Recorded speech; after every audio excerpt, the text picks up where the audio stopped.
you for tuning in to another episode of Coffee and Something Stronger. My name is Cody Norrid, Executive Director of Georgia Interfaith Power and Light. Coffee and Something Stronger is a coffee chat style interview show where we sit down with practitioners, faith leaders, and other academics to talk about the intersections of faith, justice, and climate change. Today, we have a very special guest, actually GIPL Board Co-Chair, Beth Remmes is here. Beth, thanks so much for being here. Thank you for asking. I'm so excited. I've been watching these all year, and my turn. This will be good. This morning's going to be a little bit different. We're going to kind of go back and forth, and it's actually going to be kind of a co-interview. I'm going to interview Beth a little bit, and Beth is going to interview me a little bit. So thank you all for joining us. Also, a reminder that we are in the final couple of weeks of our end-of-year giving campaign. We have a goal of $25,000, and we have raised $20,000 of that. So please help us cap off that goal and enter into 2021 with as much strength as we have to continue doing this good work. Beth, when we get started this morning, why don't you tell us a little bit about who you are and how you got kind of interested briefly in some of the environmental work that I know guides much of your soul these days. Thank you. So I guess I'll just start that this work in the environmental field has been a lifelong love of mine. It's hard to even know exactly where it started. But I do remember when I was probably in elementary school, I grew up in upstate New York, Irondequoit, which was the traditional lands of the Haudenosaunee, the Seneca people. And so whether it was at school, field trip, or nature camp at the Helmer Nature Center, I'm not sure, but I do remember they were talking about when the Seneca people would go for a hunt, they gave gratitude and they used every single bit of the animal, that there was no waste and there was such reverence for life, and that they never took more than they needed. And something in me, even at that age, knew that that was right. And I knew that it was counter to everything else that was going on around me. Like, it was the 70s, so there weren't as many regulations as there are now. And people would just dump tires and appliances in the woods nearby. And that would break my heart when I saw it. So even at that age, I knew that I wouldn't have used the word sustainable, but I knew that we were not in balance and in alignment in the way that the indigenous people have been. Yeah. So that's kind of my first inkling that I would be on this path. Yeah. Well, I'm glad that you're on this path and that you found your way here. Thank you. Do you have any similar stories, or when you knew? When I knew. Well, I mean, to be brief, I guess my story starts out like when I was in high school, probably. So I loved nature growing up all the time. When I was in high school, I sort of found a call to ministry and began preaching down in LaGrange, Georgia. I grew up a Baptist boy and went to school to be a preacher, and actually found out there that I was more interested in kind of the justice ethics side of stuff.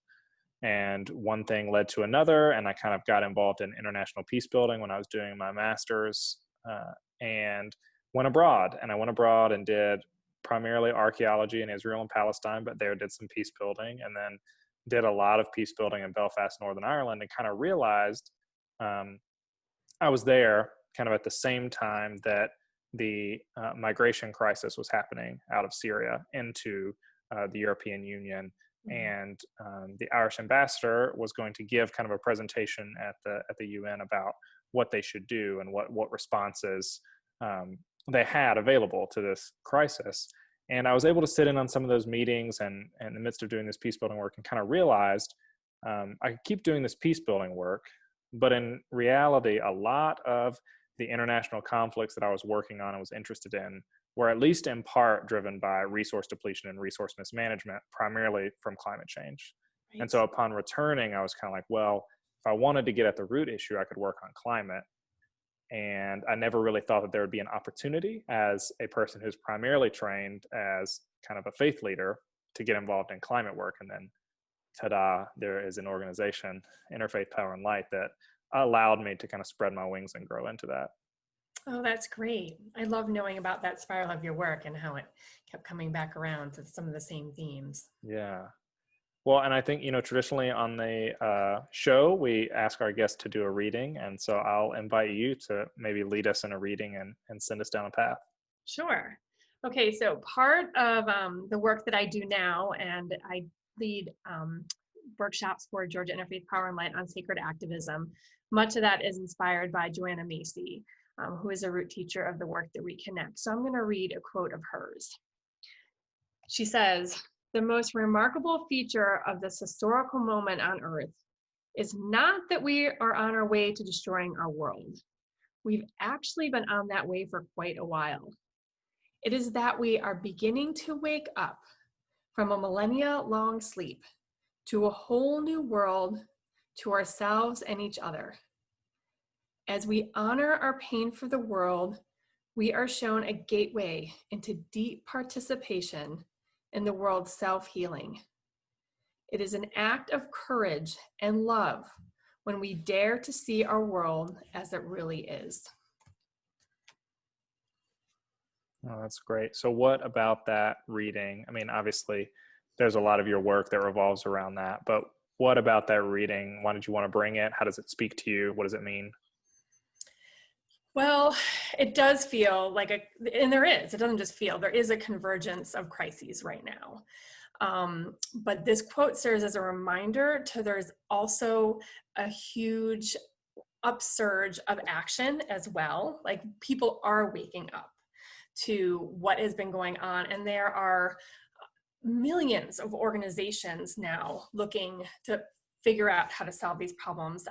She often uses the imagery of like a flower coming up through the cracks in the sidewalk, and that's really is what's happening. And so that's part of it. It's reminding me that yes, this is scary times, but there's so many people involved in this healing. And then also, yes, a big part of her work is honoring the pain of what we're feeling for the world.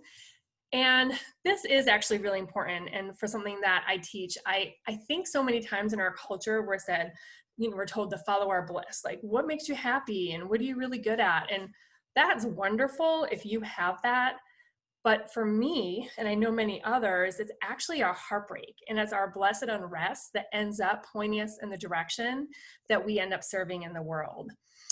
Joanna Macy was a systems theorist, so a lot of what she talks about is in those terms. And if you think of, if we are all part of Earth and the living system, if I'm feeling pain, like, I'm part of the Earth's immune response if I go to that place. Just like in our body, those white blood cells, if we're feeling pain, it goes to the healing. In that way, when we're paying attention to where our heart breaks, we're actually being called, like, to be part of the Earth's immune response system. Yeah, I really like that. Yeah, that moving to your heartbreak makes a lot of sense to me. Yeah. And it's a relief for people who maybe are saying, "Oh, I don't know what my passion is. I just don't know." Well, what is your compassion? What is your compassion? Like, where is that? Where does that lie? Because that might be the indicator for you. Yeah. You, I know, well, kind of coming off of this, maybe this is the background, but I always like to ask people about kind of their religious tradition, how their religious tradition has guided them to where they are. And I know you have an interesting religious tradition where you kind of grew up in the Christian Science Church, you went to a Jesuit college, you're involved in the Unity Church now. And could you talk a little bit about kind of maybe how each of those pillars have influenced you and taken you on your journey, and then kind of where you are now? Yes, I'd love to. So, yes, I did grow up in the Christian Science Church, and I'm very grateful for that upbringing. I always learned that I was a child of God and everyone was a child of God. That kind of the analogy that was used, if God is the sun, we are all rays and we are all light. So I never learned that story of separation. I never learned that people had it wrong and I had it right, or I was better than, or someone was less than. I never ever heard that story. And I'm so grateful for that. I also thought Christian Science is a metaphysical church, so you're always looking at the deeper meaning of things. Probably why I ended up studying literature and philosophy, always kind of questioning what is reality, seeing myself as a spiritual being having a human experience. So that groundwork was all laid when I was in growing all the way up through high school and part of college. As I got older, I think I just wanted something a little more embodied. Christian Science is very very much in head. It's like a lecture, and which I appreciated. But after years of school and then years of college, I'm like, I just maybe want to dance and hug someone. So I actually went to a UU church for a while when I lived in Boston, because of my love for the earth and justice issues, I loved how involved they were in, political activities, community activities. There was a lot of feet on the ground work. So I loved that, but I was still, again, felt a little bit academic. And then this is actually a really good story. So my kids were really young. And at the time we had moved to Georgia, and I was doing freelance editing at that time. I had worked in publishing before in Boston with my kids. And then when I had them, I went to freelance. And I remember one day I was like, they're little and running around. I was folding laundry.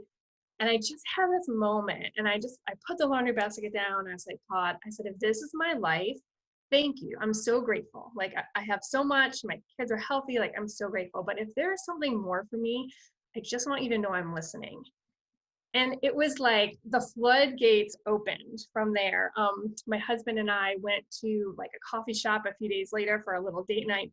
And I opened up one of the maybe Aquarius magazines, one of those that's in Atlanta. There's a big ad for Unity. I was like, oh, I need to go there. Like something about that spoke to me. And then I went, and it was everything I wanted. It had been the metaphysical part of Christian Science and all of that new thought.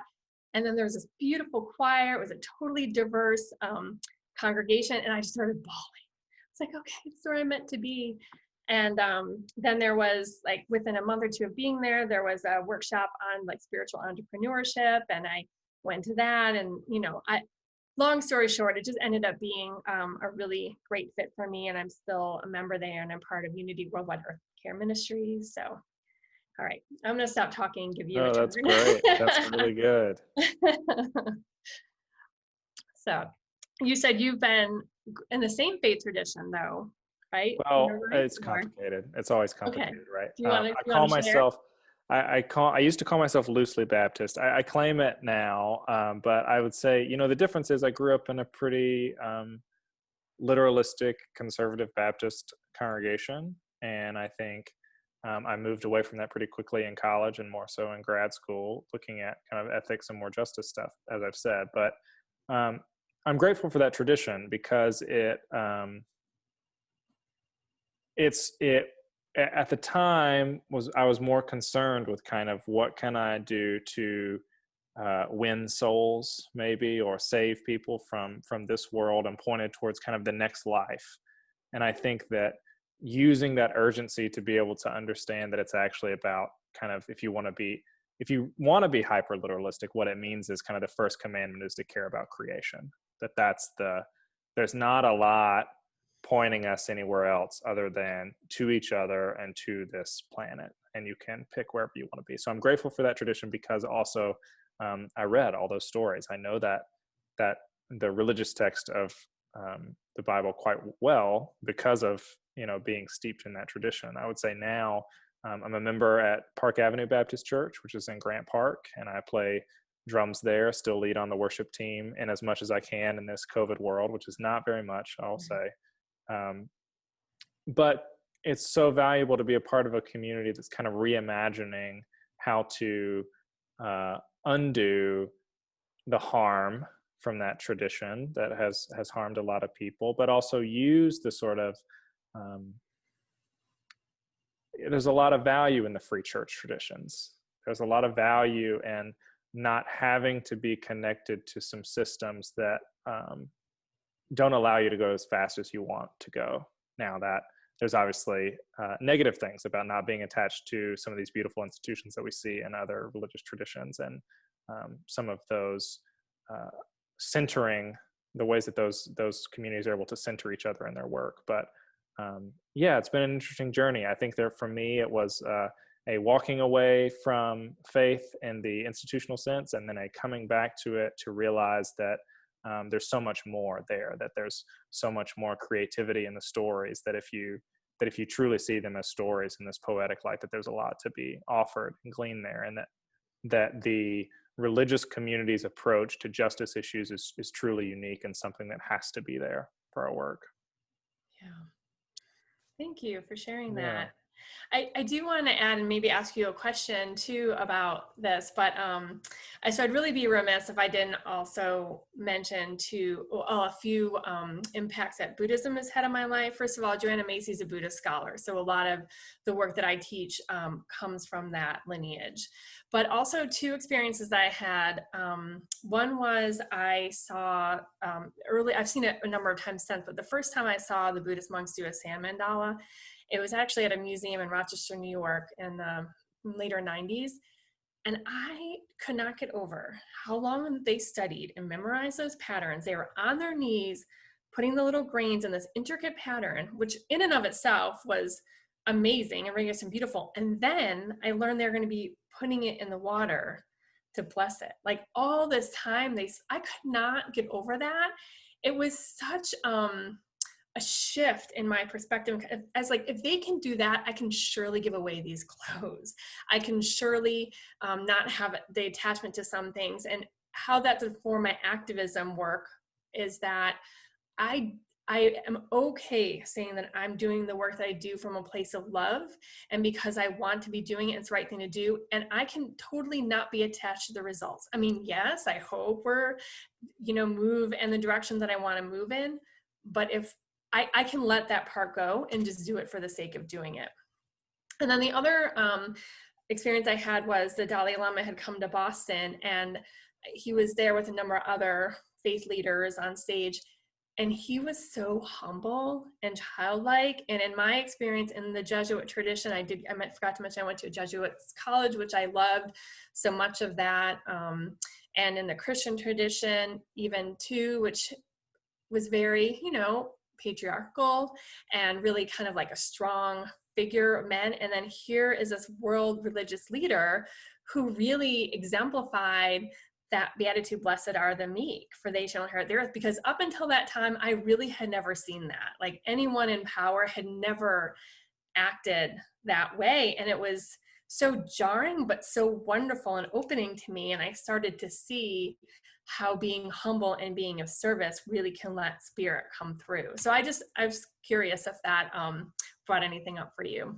Yeah, no, it reminds me. I mean, I should say more about probably in the Baptist tradition, it's all about the local church. It's always about the individual congregation and what that kind of life is like. And I think for me, looking back, though I don't share all of the religious tenets that I grew up with, what I'm incredibly thankful for are some of the models that congregation put forward to me that I carry on in my work now, which was I was a high schooler who believed that God was asking me to do something and to lead on kind of that we could serve our neighbors better, and that I wanted to preach. That's what I wanted to do, and I wanted to lead in that work. And they had no problem in believing that young people had the authority to do that, that they should be able to get up on a stage, they should be able to get up in a pulpit and preach, they should be able to do that, because the belief is that God calls everyone to something, and that it doesn't quite matter if you are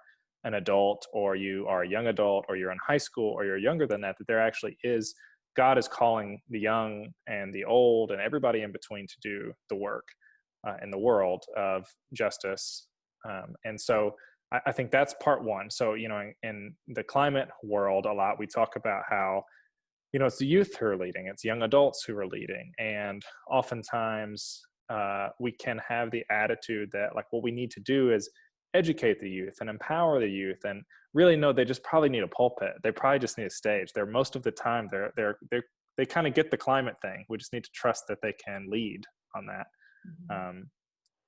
So that's probably part one. And part two is just, for me, there was no other community that I've ever seen like a local congregation that knows how to love neighbor best, that they actually could give of themselves, their blood, sweat, and tears, their money, their time, to try to make their communities better and to try to love on people the best that they knew how to do. And that definitely, I felt that love, and they sent me off into the world, and I carry that with me all the time, that we have this kind of commitment to love neighbor in the most holistic giving sense of that word. And what I'm really hearing about that story too is that your power came from that power with mindset, with your community and with that support, with your service, rather than that power over mindset, which can happen a lot in hierarchical churches and religions and just in society in general. And I think for me, I played competitive sports most of my life, and that power over narrative was so strong. And it really wasn't until maybe my mid 20s that I started seeing other ways of being and sort of seeing that power with. And again, that narrative that we've been sold about survival of the fittest and competition is not really true. It's really more about cooperation, and fittest is really more about fitting in and adapting. And it's interesting when you look at those theories, how impacted they were by economics. And really, if you're just looking, and it's not one or of the other, I mean, it's certainly both, but cooperation and adaptation is a huge part of that. And it really wasn't, I didn't really hear that story and understand that story until probably like my mid or later 20s at least. Yeah. Yeah. I think, so obviously Georgia Interfaith Power and Light is an interfaith organization. So we work with all kinds of religious traditions. And in the spirit of kind of interfaith dialogue, part of that is you bring the wholeness of your religious tradition into conversation, that there's a temptation often to kind of water everybody's down, so you can just talk about the things that you agree on, but the best interfaith dialogue is you bring the wholeness of your tradition into conversation. And so in the spirit of doing that, I'll just say, I'm firmly rooted in the Christian tradition, and something that reminds me and kind of maps over into creation work that also kind of is mirrored in the free church is that it's about sacraments, right? So that communities baptize, communities ordain, communities give and receive the sacraments of communion together, and that there isn't really those things don't belong to anybody. The communities engage in them, and they kind of mediate this holy experience, but there's no one can say no to someone who's reaching out to the holy, right? There's no one who can close that gate, really. And I think about that in terms of creation all the time, that no one owns creation, and no one really has the authority to shut the gate on the holiness of creation. At best, our job is to kind of foster it, point towards it, and say, there's something holy here, and we are to protect it. But we can't damage it or tell people no. And so I think, it's just interesting how ideas of sacrament map onto ideas of caring for the world, creation in particular. Yeah, I like that. I guess for me, it kind of goes back to what I was saying initially. Like, I never had that story of separation. So I always felt an intricate part of it. I've always felt that pain for the world. I see it clear cut, I start crying. I see an animal abandoned, I start crying. Like, I never really felt that separation. And it has been in many ways for me, like, I felt like it didn't have a voice. So I felt like maybe I would help give a voice to it, and not that a tree is any more important than anyone's life. It just felt like it literally it just couldn't say anything. So maybe that was part of my role. Could you talk a little bit about, one of your primary roles at GIPL, besides you're obviously GIPL board co-chair, but in your front-facing role, kind of towards the world a bit more, you run these sacred activism workshops. Mm-hmm. And I wonder if you could talk a little bit about what those workshops are and why do you do it? And it obviously intersects with all the things that you've said already, but give people an understanding about what those workshops are. Yeah, I'd be happy to. So they've been online this year, which has been a little bit different, but still very connective. And so whether I do it in person for a day, a weekend, or an hour and a half online, it always follows the same spiral. And again, this comes from the work that reconnects. But we always start in gratitude, and like many faith traditions and indigenous traditions, gratitude is so grounding. It helps restore us. It gives us a firmer foundation from which to do the rest of the work. And that's a part of the sacred activism piece. I think Marianne Williamson wrote something like, anger is like the white sugar of activism. It gets us to the table, but we can burn out really quickly. And so when we root the work that we do in love and try to come from that place, it's much more enjoyable and sustainable. So we start there, we do some exercises and to help nurture that and bring that forth in people. And then that next piece is the honoring our pain piece, which I kind of mentioned in that quote. And again, because she comes from systems theory, we're thinking about our own internal systems and how do we open up those feedback loops. If we can't, if we don't feel pain for it, we can't respond to it. So it's just giving us a chance to say what's on our heart. And a lot of these are open sentences. Nothing is dictated. I'm never telling anyone how they should or shouldn't feel about something. I don't give them a script. I don't put up images and try to coerce something out of them. It's really just a chance to like authentically respond to how they're feeling. And then the third part of the spiral is called seeing with new and ancient eyes. And that's just a different perspective. And in that part, I really love to talk about the great turning and the three stories of our time. So just really briefly, the teaching and the work that reconnects and why I love it and why as you can see, I'm a seeker for all the faith things that I've done throughout my life. I want to make meaning in the world and I want things to make sense and I want to know my part in them. And so the three stories of our time is just another way to do that. And so she talks about there is a business as usual story. And that's the story that we're kind of fed all the time, the go, go, go, more, bigger, faster, better, profits over people, planet, like that story that we're all somewhat a part of. And then the next story is the story of the great unraveling. And that's the convergence of all of these crises that this year has certainly, if you were in denial before, you really can't be anymore. And so we explore those a bit. And then we also look at the possibilities in those and the way to work together. As I kind of had hinted at before, you know, environmentalism used to kind of be about just a tree or about a polar bear and an ice cap. But really what this convergence is doing, we're really looking to see where all these fault lines are and how we can connect. So for example, if employment is an issue, right? And mass incarceration is an issue and climate's an issue, there's gonna be a lot of ways for people to work together. It's no longer just about that polar bear and the ice cap. It's like, how do we make the change that will benefit the most people, including the climate? So things like that's light rail, that's going to be a permanent job, and we can train people who are maybe just coming out of being incarcerated, you know, so there's going to be a lot more areas for partnership. So we kind of explore the pain of that, but also the possibility. And that last story is a story of the great turning, and kind of what I mentioned before, that's all those millions of organizations who are already shifting. And to me, this was so impactful because I kind of thought activism was really just in the streets. Like I thought it was protesting and yelling at marches. When I was a senior in college, I went to Free the Planet, I think it was called, in Philadelphia. I did a road trip from Syracuse with my Jeep and tape player that long ago and maps.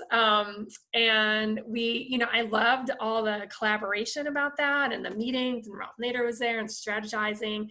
And then like the finale was this march to the Liberty Bell. I was like, I don't know how I feel about that, because it just felt like, again, that power over dynamic, you know, and the anger and the screaming, it didn't really feel like it came from that collaborative place exactly where we were before. It felt like the energy had shifted. And I ended up being on the Peace Brigade because I didn't really feel comfortable yelling. So I was like the barrier between. And I was disappointed. I was like, oh, maybe I'm not an activist. But what Joanna Macy's work has taught me is that holding actions piece, those protests, the marching, all that, that's just one aspect of it. That's just one part of it. And they're important and they slow down the destruction, but there's other ways. And the second way is that new and remembered systems and structures. So that is all the things happening with the food movement, the renewable energy, the different housing options, the different ways of investing. I mean, I could literally go on for hours, and the people in my workshop will tell you that. And then the last piece of that is of the great turning, the three elements of it, is the like change in system, the structural values. Like if we can do those things, but if we don't really see our interconnectedness and really feel that at a deep core root level, then, you know, it's easy to kind of switch gears or just to let it drop if something else comes along. So those are the things like combining the faith, that idea of service, the idea of responsibility, the meditation, the mindfulness, all of those things that help us remember our place and are connected and where we're being called, and also kind of restore us for those other parts of it. So, and then the last piece is the going forth, which when you kind of go through this bio, that's just that natural, like, oh my gosh, something you said was so exciting. I want to explore that. And that's kind of where it ends. And if there is something that people are already working on, or they have a brainstorm while they're at a workshop, we do have grants at GIPL where people can apply for seed grants. I just don't want that to be a stopping point, like, oh, I don't have a few extra $100 to invest in some fencing for a community garden. Well, we can help you with Yeah, no, yeah, that's a good plug for everybody out there. that. More ways to plug in 2021 is we'll probably plan to have these sacred activism workshops again, probably once a month, and to invite your communities to engage in that action together and that meditation together, and then to be able to build a project together and have it funded. When you were talking about that, it's so interesting because I often say that climate change is in my opinion, the most intersectional issue. It's the most intersectional justice issue that we have. And I've said it on this show, and sometimes someone's going to tell me stop saying it because they'll get tired of hearing it. But it is that the same, it's all the same systems. It's all the same systems of devaluing and injustice that make everything, it's so connected because it's the same systems that perpetuate things like police brutality or redlining or our current drug and incarceration policies or our immigration and refugee policies that also intersect with our policies around environmental justice. It's the same reason why you can plow a pipeline through a Black community on the coast, is the same reason why our drug policies are the way they are. It's because we devalue a certain section of the population, and we have to, as you said, it is caring about the trees is quite nice. Creation itself is a holy thing. And also, there's this deep-seated injustice that occurs at the intersection of climate and environment that we are called to right. Absolutely. When that part in the story where I was like, oh, and I went to Unity and I went to the entrepreneurial workshop, and I was, really enlightened by that. So what I ended up doing, I actually had a business for about 7 years in sustainability called Zola Goods. And part of my reasoning for doing that, it was the early 2000s, and I was seeing a lot of the trend about being green really moving into like elitist stand, or that it's going to be expensive to do. It's only for a certain segment of the population. You need to buy this $300,000 retrofitted house. I was really nervous to see it going that way, because I too have been interested in environmental justice issues the whole time. I've always seen that as part of it, and I didn't know all the systemic issues that I know now. So it was like a little bit harder to know how it connected, but I 100% knew I didn't want anyone getting the message that they needed to be left out, or that they could be left out of this movement. And that, in fact, doing these environmental changes, just even in our own personal lives, saves money. It saves money. Like, this isn't something that only some people should be able to afford. Using cleaning products that are less toxic help people who have, problems with asthma like I do. So I really was worried about that narrative that was starting to take hold, and I really kind of wanted to switch it around to say, no, this is for everyone. This is affordable. This will save you money, and really just have a lot of different access points to it. Yeah, it's interesting thinking about what does 2021 hold for GIPL in particular, and what has it held for us over the past couple of years. And I think it is that environmental justice is the root. It's that these injustices at that intersection are the root. But of course, we do clean energy work, and we do energy efficiency work, and we do creation care work, and we do education, and we do theology, and all that stuff is very, very important. And at the root of it all is environmental injustice, and that all these things are connected to that. And so I think I'm quite excited to continue pursuing that in 2021, to dedicate our resources and our work and our time to the environmental injustices that are all around us. And I think, we talked a little bit before this call about individual actions and why that's important, because I think it's both and I think here at GIPL we believe that it's both and, because individual actions are important. They allow us to engage practically in writing the world around us, and they also kind of serve as a spiritual discipline of sorts. Mm-hmm. That it is It is a reminder and a lens about what's important, and it drives you to do other things. And yet, our individual action should serve as a pathway to get us engaged in righting the systemic injustices. We could do everything that we wanted to do at the individual level, and we could do everything that we want to do at the congregational level, and there would still be a massive amount of injustice that we have to get engaged in policy work and the systemic changes that have to occur. Because I think I always like to mention there's a 2017 article by The Guardian that talks about how it's just over 100 companies produce 71% of our global emissions. And so, we can do everything that we want to do individually. We should put solar on our house and our congregations. That is a testament to the faith that we live into, and we are creating the world that we want to see. Yes, because we're also culpable for our individual actions. And yet, we're called to hold companies and corporations and governments to account. And that's something that religious traditions are really good at, is putting someone in the public square to be a prophet, to point to it and say, this is wrong, there's a better way to do it. And we have to right those systems. It's not enough to just do the personal, and it's not enough to just do the congregational. We have to then use all of that to push us towards this systemic and this political.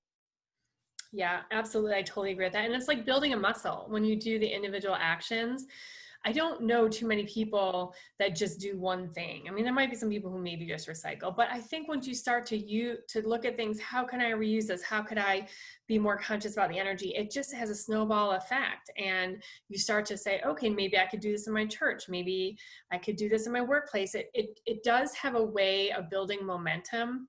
And I just want to say too, a lot of times people in this field tend to get shushed or, sit down, like if you don't do X, Y, and Z, you don't drive the Prius, and you don't, not totally vegan, like you have no place to say. And I always just say, don't let perfection be the enemy of the good. Like, do all that you can, look for ways to improve, but you absolutely have a right to have a voice and have a say in the bigger systemic issues, even if you're not perfect on the personal front, because no one is. It's just about continuing to improve and see what you can do and what works for you and how to best be involved. But just don't let anyone say, oh well, you're not perfect, so you can't come to the table. Just like in activism, you can't say, oh well, you're not totally enlightened, so you can't show up to do the work. Like, it's a reciprocal process, I think. Yeah, trying is the best thing you can do. Absolutely. Try. Well, we're getting towards the end of our time. There's a couple other things that we want to say, but we'll have to revisit some of it in 2021. But I'll ask, for everyone who's watching, this is the last Coffee and Something Stronger interview that we're going to do for 2020. And I wanted to thank everyone who's been with us since we started this program in April as a response to the COVID-19 pandemic, and looking for a way to connect and still continue doing the important environmental work that is before us. But we anticipate being back in 2021 with a new slate of guests, a new slate of topics to continue these really important conversations. So thank you so much for being with us and supporting us. And thank you in advance for tuning in the first week of January 5th, for our next version of Coffee and Something Stronger. But to close us out, Beth, what are you missing the most about COVID-19 in this world? Can I ask you these questions too? You can ask me these questions too. And what gives you hope to keep doing the work? So what are you missing most about this COVID-19 world and the way that we have to live now? And what's giving you hope to keep doing your work? Okay. Well, what I'm missing most is it's been really hard to not visit family. We have relatives. My parents are in upstate New York, and my sister's there with them, helping them out right now. And we have family in Boston. It's been really hard to not travel and see them. I just didn't feel like we could do it safely for us or them. So we're just having to rely on Zooms. How about you? What do you miss the most? Just connection. I mean, honestly, we've done 30 of these, I think, somewhere about that, interviews, and every single person has said connecting with people in person. It's that the connection between us, I think, is the phrase that you used earlier. And I think that's so true. Like, what I would give to waste half of an afternoon around a conference table for a meeting that could have been an email, like I would give anything to have that back to be able to see people. But really, I mean, for me, I used to say I paid bills in Atlanta, but I lived out of rental cars traveling around the state to see congregations. And I miss being out and seeing the work that all different faith communities are doing all across the state to advance climate justice and environmental justice, and to make those connections and have those meals and share those experiences. So that's what I miss the most. Thank you.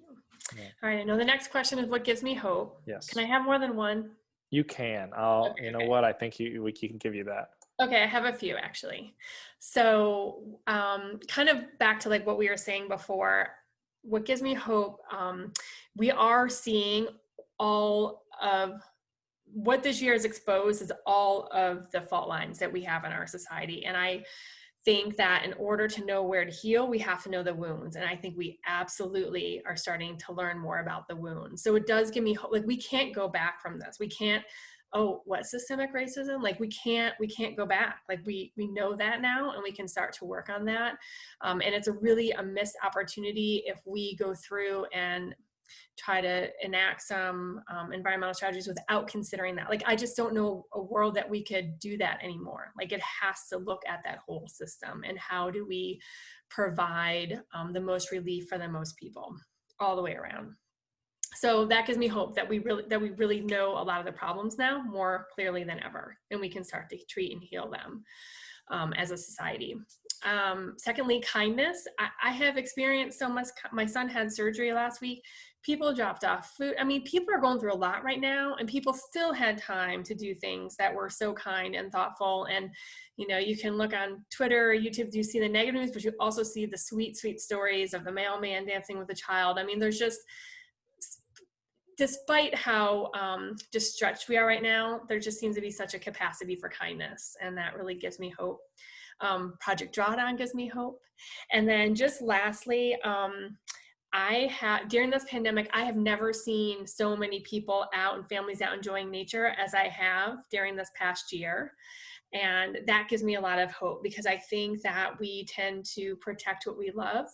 And I think these natural places have been such a respite for families and people this year that I'm hoping there'll be more of a call to want to protect and cherish these places that have really nurtured us this past year. Yeah, those are all really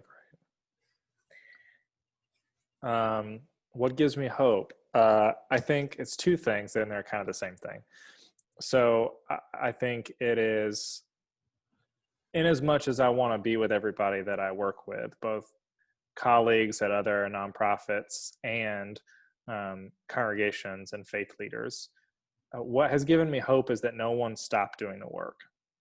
That people are on Zoom calls for a long time with families in the background, and they're doing the work, and that the work never stopped. And that here at Gipple, I'm so grateful for the staff, for Whitney, who's our communications director, and Shanti, our data specialist, and also our new hire of Hermina on the coast, that no one stopped.